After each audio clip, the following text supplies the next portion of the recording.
اس دور میں قرآن نے ایک ایسا جامع نظام دیا کہ اس وقت کی جو سپر پاور تھیں کیسر و کسرا، اس وقت کی بڑی بڑی اقوام، بڑی بڑی ثقافتیں یہ تسلیم کرنے پر مجبور ہو گئیں کہ قرآن کے اندر جو معانی و مقاصد اور جو نظام اور جو افکار و عقائد ہیں یہ اللہ کے علاوہ کوئی ان کو بیان نہیں کر سکتا۔ رہی آج کے سائنس کے دور کی بات، آج اس سائنس کے دور میں سائنسدان اور تحقیق کرنے والے حیران اور پریشان ہیں کہ آج انسان چاند پر پہنچا ہے اور اس نے دیکھا ہے کہ چاند کے اوپر جو روشنی ہے وہ اس کی اپنی نہیں ہے، وہ سورج سے منعکس ہو کے آ رہی ہے، سورج سے مستعار ہے۔ اور سائنس آج سمجھی ہے کہ سورج میں تپش بہت زیادہ ہے، اس کے قریب نہیں جایا جا سکتا۔ قرآن نے یہ حقیقت محمد عربی صلی اللہ علیہ وسلم کی زبان اقدس سے 1400 سال پہلے بیان کر دی تھی کہ سورج جو ہے اس میں روشنی بھی ہے، اس میں تپش بھی ہے، اور چاند جو ہے اس میں تپش نہیں ہے، اور جو روشنی تمہیں نظر آ رہی ہے وہ اس کی اپنی نہیں ہے، وہ کسی سے مستعار ہے۔ اور اب تک سارا فلسفہ اسی بات پر تھا کہ زمین جامد ہے اور سورج اور چاند جو ہیں وہ متحرک ہیں، مگر قرآن نے اس نظریے کو بھی 1400 سال پہلے ہماری رہنمائی کی کہ سورج اور چاند اپنے اپنے مدار پر متحرک ہیں، مگر زمین بھی حرکت کر رہی ہے۔ اب جب انسان، آج اس دور کا انسان جب ان حقیقتوں کو قرآن سے پاتا ہے، سمجھتا ہے، دیکھتا ہے، تو ایک دفعہ وہ کیا اٹھتا ہے کہ یہ اللہ کا کلام ہے، یہ کسی انسان کا کلام نہیں ہے۔ اور یہی بات نبی پاک صلی اللہ علیہ وسلم کے زمانہ مبارک میں کفار نے کہی تھی، آداء نے کہی تھی کہ یہ رات کو بیٹھ کے سوچتے ہیں اور صبح اٹھ کے بتا دیتے ہیں کہ یہ اللہ کا کلام ہے۔ تو اس وقت بھی اللہ تعالیٰ نے یہ فرمایا تھا کہ تو پھر بیٹھ جاؤ تم سارے۔ محمد عربی صلی اللہ علیہ وسلم کی تو تم نے بچپن کو بھی دیکھا ہوا ہے، انہوں نے کبھی کسی کے پاس جا کے قلم کاغذ اٹھا کچھ پڑھا لکھا اور سیکھا نہیں ہے، نہ یہ کسی سے ان کا کوئی استاد ہے روئے زمین پر۔ تم تو استاد والے ہو، علم والے ہو، بڑی بڑی لائبریری ہیں تمہارے پاس، اور تمہارے کلام، تمہارے شعراء، اشعار، تمہاری نظمیں، ان کا ایک چار دانگ عالم ایک شہرہ ہے۔ تو اگر یہ ایک شخصیت جس نے کسی سے پڑھا نہیں، کسی سے سیکھا نہیں، کبھی قلم کاغذ اٹھائے تم نے اس کو دیکھا نہیں، اگر یہ ایک ایسا کلام بنا سکتا ہے تو تم سارے مل کے ایسا کلام بنا دو۔ لیکن وہ بڑے بڑے شعراء و صحابی عاجز آ گئے اور قرآن جیسا کلام نہیں بنا سکے۔ تو گویا قرآن معجزہ ہے اپنے الفاظ کے اعتبار سے، قرآن معجزہ ہے اپنے معنی کے اعتبار سے، قرآن معجزہ ہے اپنے نظام ہائے زندگی کے اعتبار سے، اپنے اعتقاد کے اعتبار سے، قرآن معجزہ ہے باعتبار اپنے اجتماعی جو نظام اس نے دیا اس حوالے سے، اور قرآن معجزہ ہے اس نے کائنات کے جن چھپے ہوئے رازوں کو 1400 سال پہلے بیان کیا تھا، واضح کیا تھا، آشکارا کیا تھا، ان میں سے بہت تھوڑے سی حقیقتوں پر 1400 سال کے بعد انسانیت پہنچی ہے۔ علامہ صاحب، یہ بہت بڑی بات ہے کہ آپ صلی اللہ علیہ وآلہ وسلم نے جو کچھ اپنی زبان مبارک سے ادا کیا اللہ تعالیٰ کے کلام کی صورت میں، وہ آج بھی ان لوگوں کے لیے بہت بڑی ایک مشعل راہ ہے جو اس پر تحقیق کر رہے ہیں اور جو سائنس اور ٹیکنالوجی کی دنیائیں دریافت کر رہے ہیں، ان کے لیے بنیادی انگریڈینٹ کے طور پر قرآن کریم ڈیفینیٹلی اس میں انہیں ہیلپ آؤٹ کرتا ہے۔ آپ یہ فرمائیے گا کہ انبیاء اور رسول کے لیے معجزات اللہ تعالیٰ نے عطا کیے، یہ فرمائیے کہ کیا کچھ ایسے انبیاء اور رسول بھی رہے جن کے پاس معجزات نہیں تھے، یا کیا نبی رسول جو ہیں وہ معجزات کے بغیر بھی ہو سکتے ہیں؟ قرآنی فلسفے کے مطابق کوئی نبی اور رسول بغیر معجزات کے نہیں ہوتا۔ ٹھیک ہے۔ قرآن نے بڑے واضح لفظوں میں فرمایا کہ ہم نے جب بھی کسی رسول کو بھیجا ہے، نبی کو بھیجا ہے، تو اسے بینات، لفظ بینات استعمال ہوئے ہیں، اور اس کے بارے میں علماء فرماتے ہیں کہ کم سے کم ایک معجزہ تو اللہ نے ضرور دیا، اور زیادہ سے زیادہ جو معجزات کا ذکر ہے حضرت موسیٰ علیہ السلام کے حوالے سے ہیں، اور وہ ہے کہ وَلَقَدْ آتَيْنَا مُوسَىٰ 9 آیات بینات، کہ ہم نے موسیٰ علیہ السلام کو 9 معجزے عطا فرمائے، حضرت عیسیٰ علیہ السلام کو ان سے کم معجزے عطا فرمائے، پھر اس طرح حضرت داؤد علیہ السلام کو ایک اللہ نے داؤدی معجزہ دیا، اور دوسرا آپ ہاتھ میں جو بھی لوہا پکڑتے تھے وہ موم ہو جاتا تھا۔ تو مختلف انبیاء کو مختلف معجزے دیے۔ انبیاء کا ذکر تو قرآن پاک میں کافی تعداد میں ہے، مگر کچھ انبیاء کے معجزات کا ذکر ہے، باقی کے معجزات کا ذکر نہیں۔ لیکن بنیادی فکر یہ ہے کہ نبی جب آتا ہے انسانوں میں تو وہ دعویٰ کرتا ہے کہ میں اللہ کا رسول ہوں، اللہ کا نبی ہوں، تو جواب میں لوگ ان سے پوچھتے ہیں کہ آپ دلیل تو دیں، آپ کوئی ثبوت تو دیں کہ آپ اللہ کے نبی ہیں، آپ اللہ کے رسول ہیں یا نہیں۔ تو اللہ تعالیٰ نے معجزات تو دیا ہوتا ہے ہر نبی کو، لیکن کم سے کم 1 زیادہ 9 اس کا ذکر قرآن پاک میں ہے۔ مگر نبی پاک صلی اللہ علیہ وسلم کے حوالے سے معجزات کی تعداد نہیں بیان کی، بلکہ اللہ تعالیٰ نے قرآن میں ارشاد فرمایا یا ایھا الناس قد جاءکم برہان من ربکم، اے لوگو بے شک تمہارے پاس آ گیا وہ رسول اور وہ نبی کہ جو سراپا برہان ہے۔ تو برہان سے کیا مطلب؟ برہان کا معنی دلیل، گویا نبی پاک صلی اللہ علیہ وسلم سراپا معجزہ تھے۔ آپ کے بال مبارک، علماء فرماتے ہیں بال مقدس سے لے کر آپ کے ناخن مبارک تک آپ کا سراپا معجزہ تھا۔ آپ کی گفتگو معجزہ تھی، آپ کی آنکھیں معجزہ تھی، آپ کا کلام معجزہ تھا، آپ کی سیرت معجزہ تھی، آپ کی زندگی معجزہ تھی۔ بال مبارک کیسے معجزہ تھا اس کے بارے میں احادیث میں آتا ہے کہ حضور صلی اللہ علیہ وسلم نے ایک دفعہ اپنے بال تراشے تو کوئی صحابہ کرام نے وہ تراشے ہوئے بالوں کو محفوظ کر لیا تھا۔ تو مدینہ میں ایک گھر تھا کہ جس بچے کا بخار نہیں اترتا تھا اس گھر لے جاتے تھے، تو وہ خاتون حضور صلی اللہ علیہ وسلم کے بال مبارک کو پانی میں ڈبو کے پلاتی تو بخار اتر جاتا۔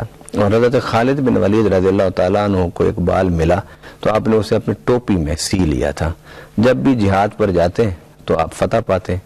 ایک جنگ کے موقع پر آپ وہ ٹوپی لینا بھول گئے تو جنگ بڑی لمبی ہو گئی، تو آپ کے اہلیہ پریشان ہوئی کہ خالد تو اتنے دن نہیں رہتے جنگ میں، واپس آ جاتے۔ ان کی نظر پڑی کہ وہ ٹوپی جو سر پر رکھ کے جاتے تھے وہ بھول گئے۔ وہ لے کر ٹوپی میدان جنگ میں پہنچی اور انہوں نے خالد بن ولید کے سر پر وہ ٹوپی رکھی، تو تھوڑی دیر کے بعد جنگ کا نقشہ بدل گیا۔ تو لوگوں نے پوچھا کہ یہ کیا معاملہ تھا، یا جنگ ختم نہیں ہوتی تھی یا منٹوں میں جنگ ختم ہو گئی اس ٹوپی کے پہننے کے بعد؟ تو ان کا میرا یہ عقیدہ ہے کہ جس جنگ میں حضور صلی اللہ علیہ وسلم کے سر اقدس کے بال والی ٹوپی میں پہن کے جاتا تھا، اللہ اس بال کے صدقے میں مجھے فتح عطا فرماتا تھا۔ اسی طرح حضور صلی اللہ علیہ وسلم کے جو پاؤں مبارک کے ناخن تھے، صحابہ کرام میں سے جلیل القدر صحابہ نے ان کو محفوظ کر کے اپنے پاس رکھا ہوا تھا اور وصیت کی ہوئی تھی کہ جب ہم مر جائیں تو ہمارے آنکھوں پر حضور صلی اللہ علیہ وسلم کے تراشے ہوئے ناخنوں کو رکھ دینا، اللہ تعالیٰ قبر میں ان کی وجہ سے ہمارے لیے آسانی پیدا کرے گا۔ تو کوئی حضور صلی اللہ علیہ وسلم کا سراپا معجزہ۔ اب آپ لعاب دھان دیکھیں، ایک صحابی کی آنکھ نکل گئی، حضور صلی اللہ علیہ وسلم کے پاس وہ ڈھیلا اٹھا کے آیا، کہنے کہ حضور مجھے آنکھ کی صحت اور شفا چاہیے۔ تو حضور صلی اللہ علیہ وسلم نے اس آنکھ پر اپنا لعاب دھان لگایا اور لعاب دھان لگا کے آنکھ کا جو ڈھیلا تھا اس پپوٹے میں رکھا۔ تو صحابی کہتے ہیں جو ہی حضور نے لعاب دھان لگایا میری آنکھ روشن ہو گئی۔ تو آپ کا جو سراپا تھا وہ معجزہ، حضرت موسیٰ کا تو ہاتھ معجزہ تھا نا، حضرت موسیٰ کا عصا معجزہ تھا۔ یہ معجزے جو قرآن نے بیان کیے یہ معجزات تھے ان کے پاس کہ آپ نے عصا پھینکا تو سارے جادوؤں کو وہ کھا گیا اژدہا بن کے۔ اب حضرت موسیٰ علیہ السلام کھڑے ہیں اور وہ اژدہا سامنے ہیں، تو اللہ سے پوچھتے ہیں اب کیا کروں؟ فرمایا خذھا ولا تخف، اس کو پکڑ لے، ڈرنا۔ تو حضرت موسیٰ علیہ السلام انسانی جبلت کی وجہ سے آپ نے ذرا تذبذب کے بعد اب ہاتھ ڈالا اس سانپ کے اوپر، اژدہے کے اوپر، تو دوبارہ عصا بن گیا۔ تو یہ معجزات تھے، لاٹھی معجزہ تھی، ہاتھ معجزہ تھے، زبان معجزہ تھے۔ حضرت عیسیٰ علیہ السلام کا ہاتھ معجزہ تھا، آپ جس کے آنکھ پر پھیرتے اس کو روشنی ہو جاتی ہے، جو برس نشان کے مریض تھا اس کے چہرے پر پھیرتے اس کو شفا ہو جاتی۔ یہ معجزے تھے، اور قرآن نے کہا کہ عیسیٰ علیہ السلام کے پاس جب ان کی امتی آتے تو جو کچھ کھا کے آتے تھے گھر سے یا جو کچھ چھپا کے آتے تھے تو عیسیٰ علیہ السلام اس کی خبر دے دیتے تھے۔ اب یہ معجزات تھے۔ تو نبی پاک صلی اللہ علیہ وسلم کو اللہ تعالیٰ نے آپ کے سراپا کو معجزہ بنا کے بھیجا تھا، اور اس کے ساتھ مان ایک معجزہ قرآن بھی دیا۔ کیوں؟ کہ نبوت ختم ہو رہی تھی، رسالت ختم ہو رہی تھی، اب کسی نئے نبی نے آنا نہیں تھا، نئے رسول نے نہیں آنا تھا، تو انسانیت کو اللہ کی طرف سے کوئی ایسی چیز تو چاہیے نا کہ جو اللہ کا راستہ دکھاتی رہے ان کو۔ تو اس لیے قرآن پاک عطا فرمایا، اور قرآن پاک کو انسانی زندگی میں انسانوں کے لیے ایک معجزہ نبی پاک صلی اللہ علیہ وسلم کا بنا کر عطا فرمایا، تاکہ لوگ اس کو پڑھتے رہیں، سمجھتے رہیں اور دیکھتے رہیں کہ اس نے جو حقیقتیں بیان کی ہیں وہ اللہ کے علاوہ کوئی بیان نہیں کر سکتا، اور جب اللہ کے علاوہ کوئی یہ حقیقتیں بیان نہیں کر سکتا تو پھر یقین کر لو کوئی اللہ کی کتاب ہے.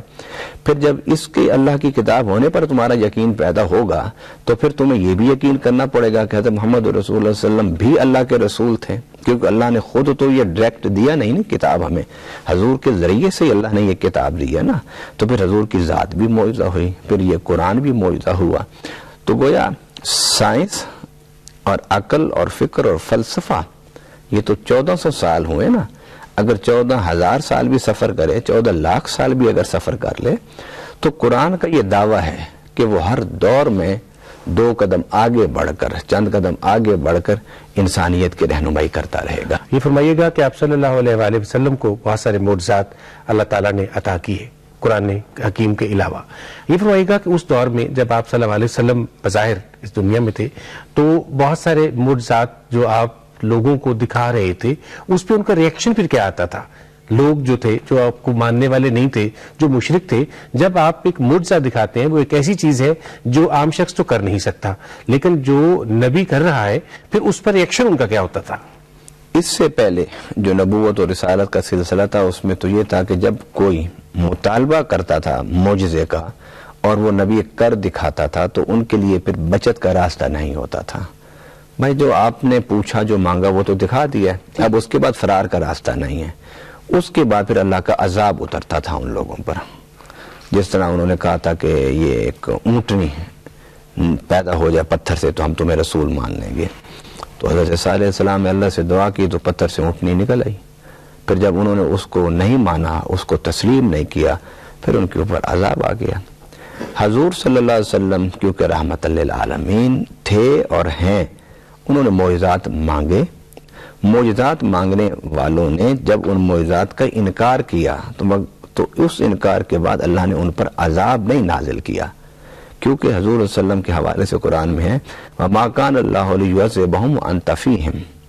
اے پیارے نبی صلی اللہ علیہ وسلم, جب تک آپ ان کے اندر ہیں, موجود ہیں, جلوہ گر ہیں, ہم ان پر عذاب نہیں, اجتماعی عذاب ان پر نہیں لے کر آئیں گے.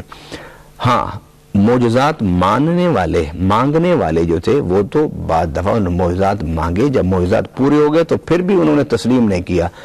مگر جو اس موقع پر دیکھنے والے لوگ تھے ان میں بے شمار ان معجزات کو دیکھ کے مسلمان ہو گئے. مثلا اسی چاند کے شک کا واقعہ کہ سرداران مکہ نے خود یمن کے بادشاہ حبیب یمنی کو بلایا تھا, کیونکہ حبیب یمنی بہت خرچ کرتا تھا, بہت سخاوت کرتا تھا آ کر مکہ میں اہل مکہ پر کہ یہ اللہ کے گھر کے متولی ہیں, تو اس کا بڑا احترام کرتے تھے. جب حضور کا فکر, سوچ, دین پھیلنے لگا اور یہ سمٹنے لگے تو انہوں نے کہا حبیب یمنی کو بلاؤ. حبیب یمنی آ گیا تو انہوں نے کہا ابو جہل نے کہ میرا ایک بھتیجا ہے, اس نے نبی ہونے کا دعویٰ کیا ہے اور ہم عاجز آ گئے ہیں اس سے, ہم جتنا اس پر تشدد کرتے اس کے ساتھیوں پر بجائے اس کے وہ کم ہو بڑھ رہے ہیں, تو ہم نے سوچا کہ تم آؤ ان کو سمجھاؤ.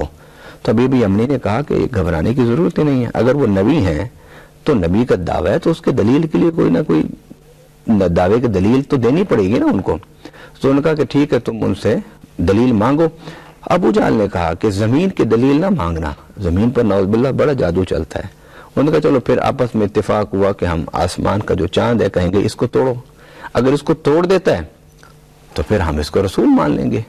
حبیب یمنی نے کہا کہ اگر یہ اس کو توڑ دیتا ہے تو پھر میری ایک اور بات ہے میرے دل میں, وہ میں اس سے خود بتاؤں گا. اب جگہ طے ہو گئی, جبل ابو قبیس پر سارے اکٹھے ہو گئے. آپ نے کہا نا کہ وہ مانتے تھے یا نہیں مانتے تھے, ریاکشن کیا ہوتا تھا. ادھر صحابہ کرام تھے, ادھر ان کے ساتھ حبیب یمنی کے ساتھ سارے سردار تھے مکہ کے. حضور صلی اللہ علیہ وسلم نے 14ویں کے چمکتے ہوئے چاند کو اشارہ کیا تو چاند 2 شق ہو گیا, اور جب 2 ٹکڑے ہوا تو حضور صلی اللہ علیہ وسلم نے فرمایا کہ تم نے صرف یہ کہا تھا کہ چاند کو توڑ دو, اور چیز کو توڑنا آسان ہوتا ہے, جوڑنا مشکل ہوتا ہے. میں اس سے مشکل کام تمہیں کر کے دکھا رہا ہوں. محدثین فرماتے ہیں حضور نے اسی طرح جب انگلی واپس آپ نے کھینچی تو چاند کے دونوں ٹکڑے پھر آپس میں جا کے مل گئے.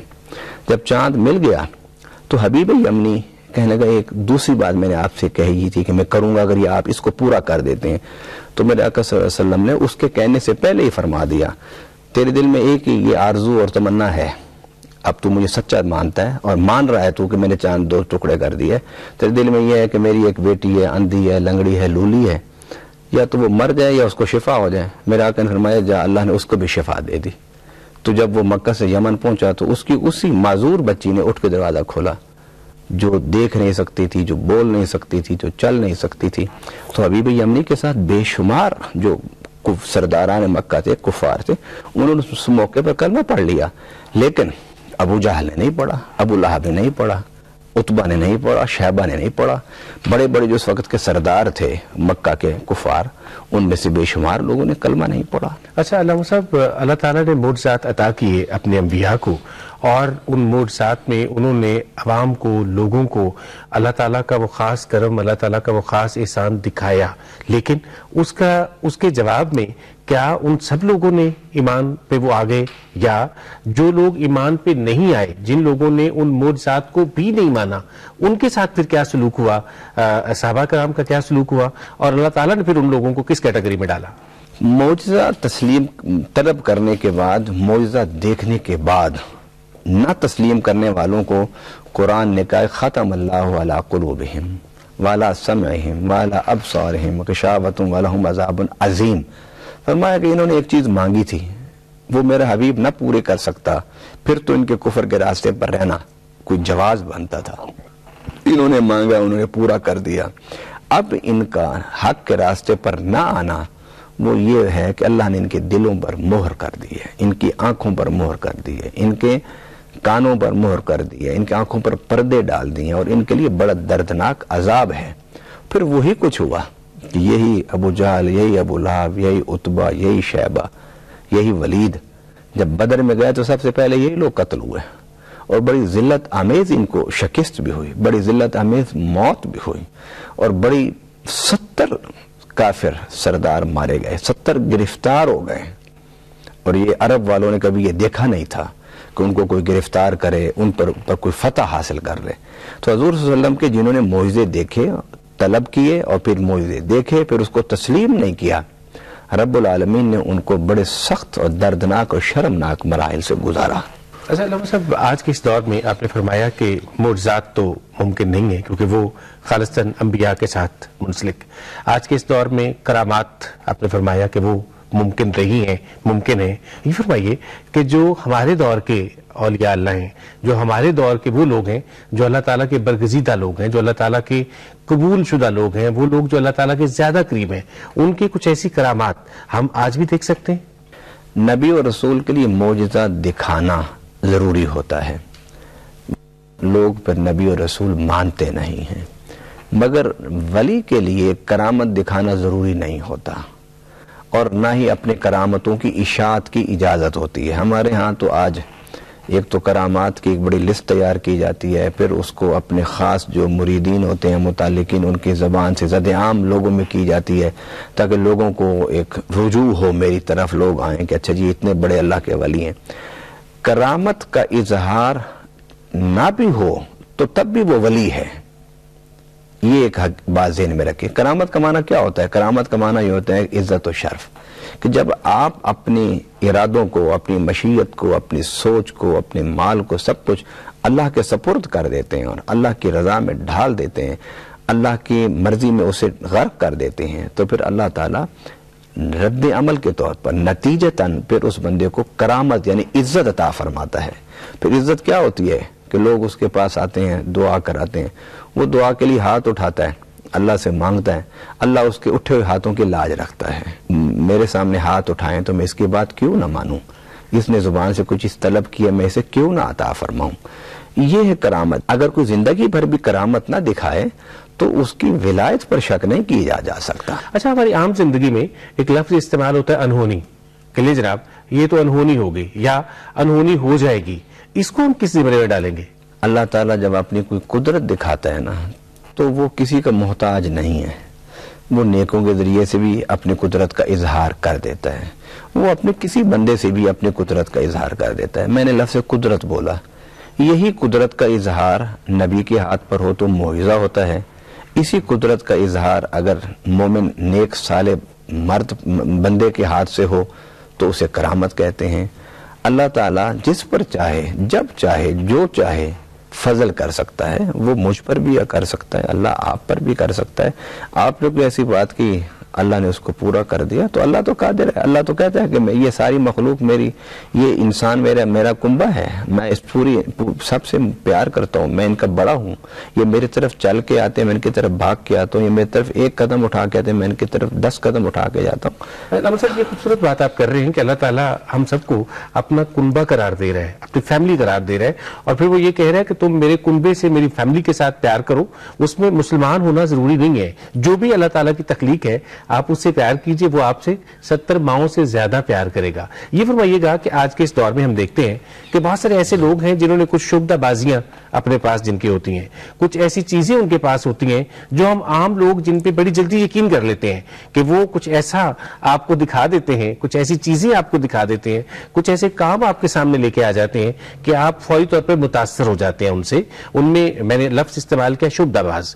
بہت سارے ایسے نجومی، عامل، باکر، اس طرح کی بہت ساری چیزیں ہیں جو ہیں، بہت سارے لوگ ہیں جو یہ کام کر رہے ہیں. ان کے حوالے سے آپ کیا کہیں گے کہ کیا اللہ تعالیٰ نے ان کو بھی وہ دیا ہوا ہے یا انہوں نے اپنے فن کا کوئی کمال ہے جو ہمیں دکھا کے مروب کرتے ہیں؟ دیکھیے، نبی اور ولی دونوں کے معجزہ اور کرامت میں پیش نظر ایک ہی بات ہوتی ہے، اور پس منظر میں بھی ایک ہی بات ہوتی ہے کہ میں ان لوگوں کو اللہ کے ساتھ جوڑ دوں.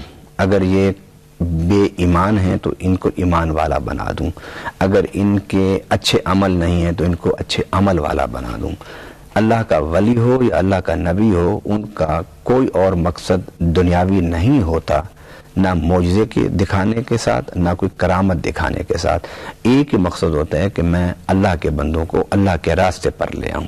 اور جن کی آپ نے بات کی ہے، جن شعبدہ بازوں کی بات کی ہے، ان کا مقصد ہی صرف یہ ہوتا ہے کہ ہم لوگوں کی آنکھوں میں دھول جھول کر، ان کو بیوقوف بنا کر اور ان کے ذہن کو وقتی طور پر محصور کر کے ہم ان سے دنیاوی مفادات لیں.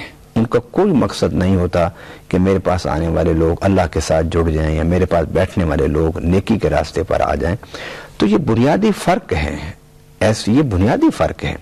اور یہ ایک بات میں بڑی اہم آپ سے کرنا چاہتا ہوں، وہ یہ کہ حضور صلی اللہ علیہ وسلم کے زمانہ مبارک میں ایک بت تھا شریف کے اندر، وہ حضور کے خلاف باتیں کرنے لگ گیا. ایک دن اس نے باتیں کی، دوسرے دن باتیں کی، تیسرے دن بڑا مجمع اکٹھا ہو گیا اور لوگ حیران ہو گئے کہ دیکھو نبی پاک صلی اللہ علیہ وسلم کے نعوذ باللہ جھوٹے ہونے کا اس سے بڑا کیا ثبوت ہے کہ یہ جو پتھر کا بت ہے یہ بول رہا ہے. جب وہ تیسرے دن لوگ زیادہ مجمع اکٹھا ہوا اور اس کا ایک وقت مقرر ہو گیا، اس وقت وہ بولتا تھا، تو اس دن وہ نہ بولا.